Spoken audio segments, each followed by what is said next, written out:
how the idea of start competing in coffee started.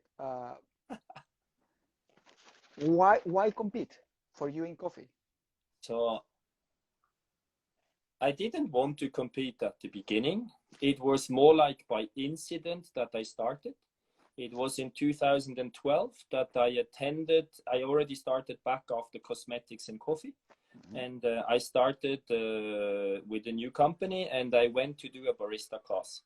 Mm-hmm. And in the morning during the theoretical part, the barista coach served filter coffee in a Chemex and just passed my nose.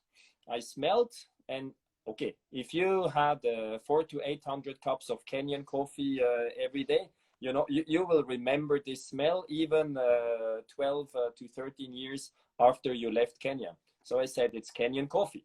The guy looked at me, how do you know? I said, I didn't know, I just smelled. And then he said, okay, you seem to be good at sensory. Why don't you compete in a local cup tasting championship? So I went there, and super lucky, zero stress, I won that thing. So that was the first step. And then we opened our academy. And when we opened our academy in 2015, it was Gwilym Davis.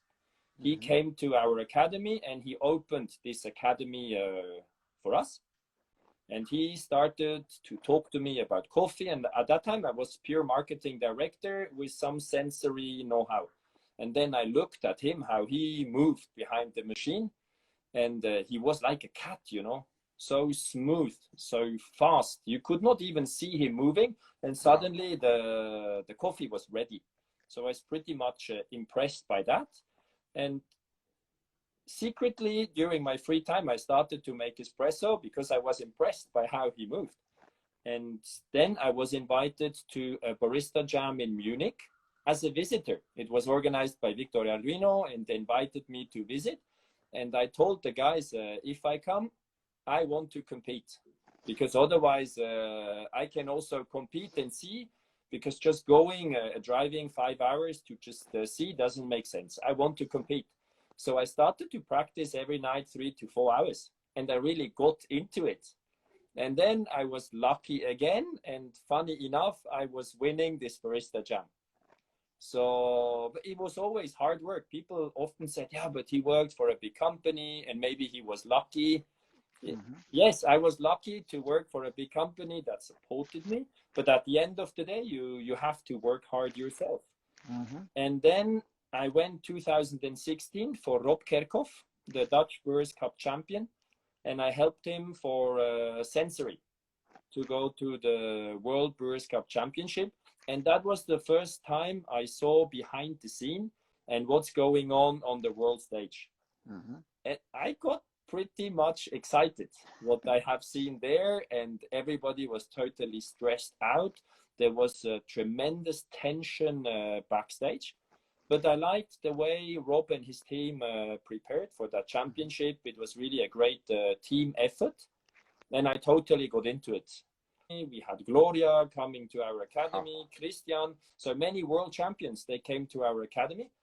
And I put on our website that the people from our company, they are actively competing at championships because that is an innovation platform. Mm-hmm.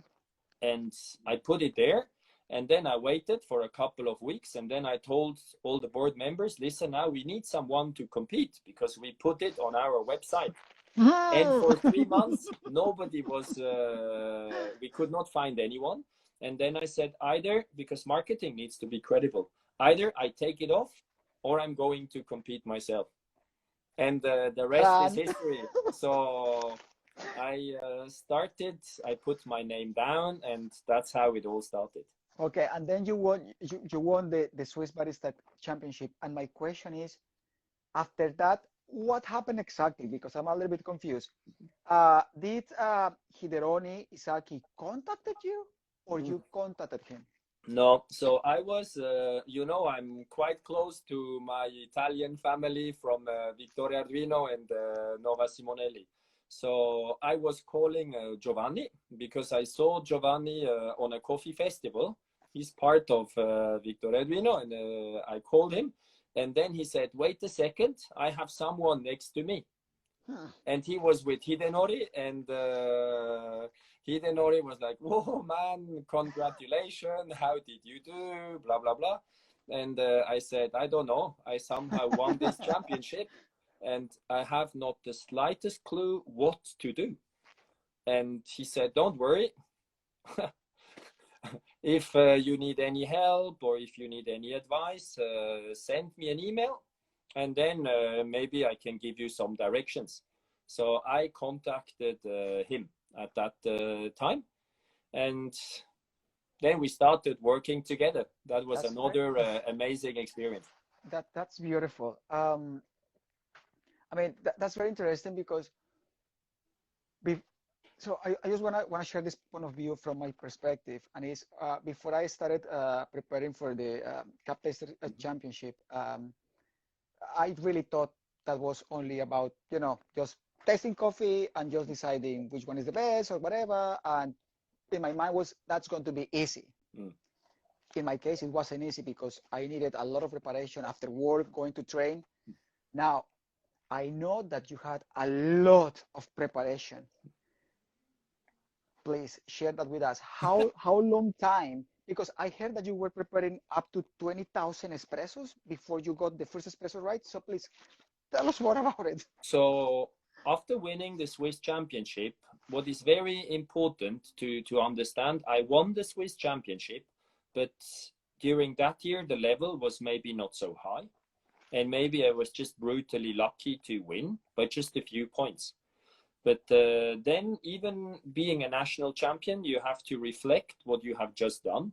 And obviously, my skills, they were far too low to compete successfully at the World Barista Championship.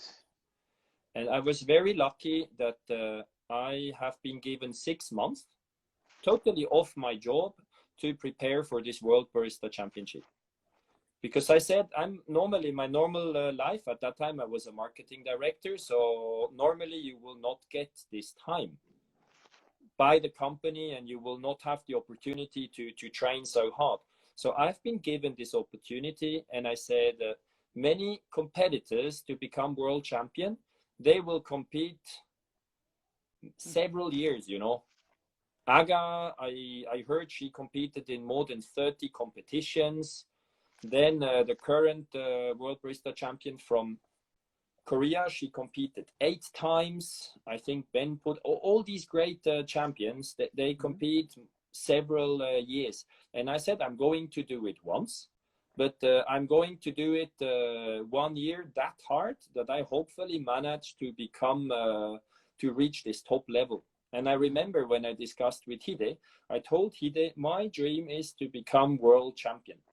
And I said, if I work 24 hours every day and I have the best day of my life and all other competitors are totally losing, that chance I want to have to become world champion. And he said, oh, you need to work hard.